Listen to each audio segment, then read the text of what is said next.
내가 아직도 그렇게 밉냐? 거짓말. 안 꺼져주려구나.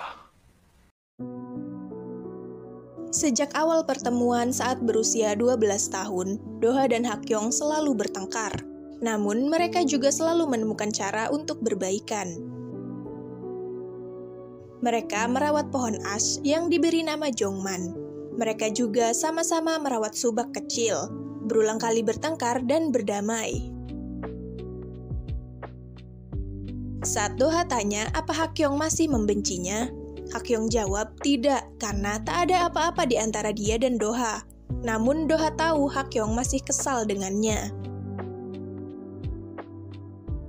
Saat ini Doha bekerja sebagai arsitek di perusahaannya yang bernama Pluto. Doha amat teliti dengan pekerjaannya. Banyak klien senang dengan hasilnya, namun terkadang ide-idenya menyulitkan rekan-rekannya.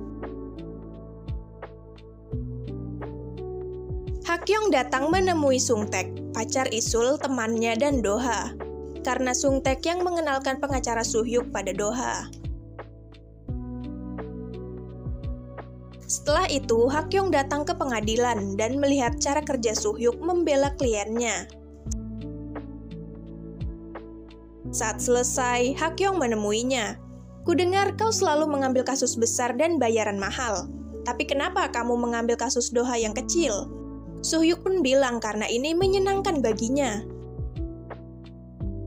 Hakyong juga menyerahkan berkas bukti yang mewakili dirinya. Di dalamnya tertulis jika ia yang paling banyak mengurus rumah, sedangkan Doha hanya 21 hari dalam setahun saat musim panas. Hakyong juga menyertakan struk perawatan rumah, listrik, dan lain-lain. Doha senang membacanya, namun Doha juga punya rencana. Di kantor, ketua tim menyampaikan jika banyak keluhan dari warga tentang proyek pembongkaran pagar. Lalu Hakyong kaget saat mendapatkan pesan jika uang untuk subak ternyata untuk perawatan rumah. Doha bilang ia sudah banyak kirim uang, tapi rumahnya kurang diperbaiki. Doha juga mempertanyakan keadaan pohonnya yang ditebang diam-diam. Tapi Hakyong beralasan jika pohon itu terkena hama. Doha bilang, biasanya aku selalu mengalah padamu, tapi kali ini tidak. Alasan Hakyong ingin menjual rumah ini adalah Hakyong ingin melupakan semua kenangan bersama Doha. Saat Hakyong di kantor, mantan pacarnya bernama John Namin datang. Ia bilang ia mendukung Hakyong sepenuhnya, tapi Hakyong muak melihatnya. Di rumah, saat Doha bekerja, Subak minta makan. Saat Doha mencari camilan di rumah Hakyong, Doha menemukan obat tidur di laci Hakyong. Kakek Isul berusaha menjodohkan Isul dengan seorang pria, tapi Isul menolak karena sudah punya pacar. Isul marah pada kakek. Kakek tak merestui hubungan Isul dan Sungtaek karena Sungtaek yang cacat. Dan saat pertandingan hoki Sungtaek, Isul menonton. Lalu Doha datang setelahnya. Doha tanya tentang obat tidur Hakyong. Isul bilang itu sejak 2 tahun lalu. Sejak ibunya meninggal dan ayahnya keluar negeri terus, Hakyong selalu sendirian. Saat Hakyong pulang, Hakyong kaget Doha merapihkan rumahnya. Hakyong lupa rumah mereka tersambung dan kuncinya sama. Doha lalu bilang, jika kau ingin rumah ini, mari kita sama-sama mencari pohon baru seperti yang lama. Keesokannya, mereka pun datang ke beberapa toko tanaman. Namun di mata Doha, tak ada yang sama persis. Saat Hakyong melihat foto pohon itu di ponsel Doha, ternyata Doha juga banyak menyimpan fotonya.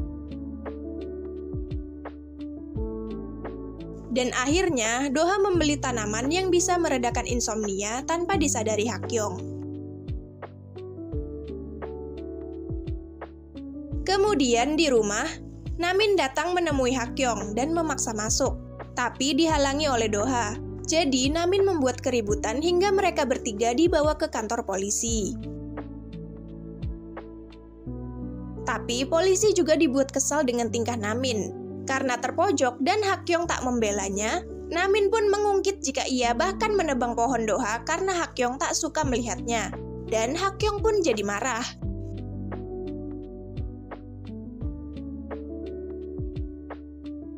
Setelah selesai, Doha pun meminta penjelasan. Hakyong bilang benar. Hakyong merasa muak, Doha hanya 21 hari di sini, tapi kenangannya menetap di setiap sudut setiap harinya. Dan perasaan itu menyiksanya. Mendengar jawaban itu, Doha merasa bingung. Ini kebencian atau sakit hati karena selalu ditinggal. Hakyong yang masih marah pun bilang, "Jika kamu tidak pergi, aku yang pergi."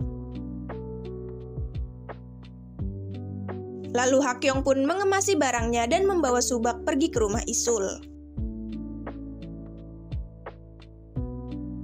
Setelah itu, hujan deras turun. Hakyong ingat pagarnya rusak dan segera pulang. Benar saja, banjir pun menerjang ruang bawah tanahnya. Dengan buru-buru, Hakyong masuk ke ruang itu untuk menyelamatkan sebuah kotak. Kemudian, lemari menghalangi pintu karena air. Dan dengan susah payah, ia bertahan dan hampir tenggelam. Ia merasa mungkin ini akhirnya. Tapi, tak lama kemudian, Doha datang menyelamatkan. Saat sadar, Hakyong panik mencari kotaknya.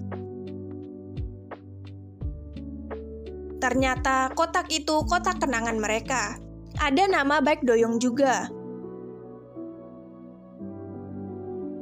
Hakyong lalu bilang, "Sudah kuduga akan kacau saat kau ada. Rumah ini tak akan kujual, jadi mari kita hidup masing-masing." Doha menjawab, "Kau bilang itu 2 tahun lalu dan 10 tahun lalu. Dulu aku selalu mengiyakan, tapi tidak lagi. Aku mau melalui musim panas menyiksa ini bersamamu. Itu sebabnya aku kembali."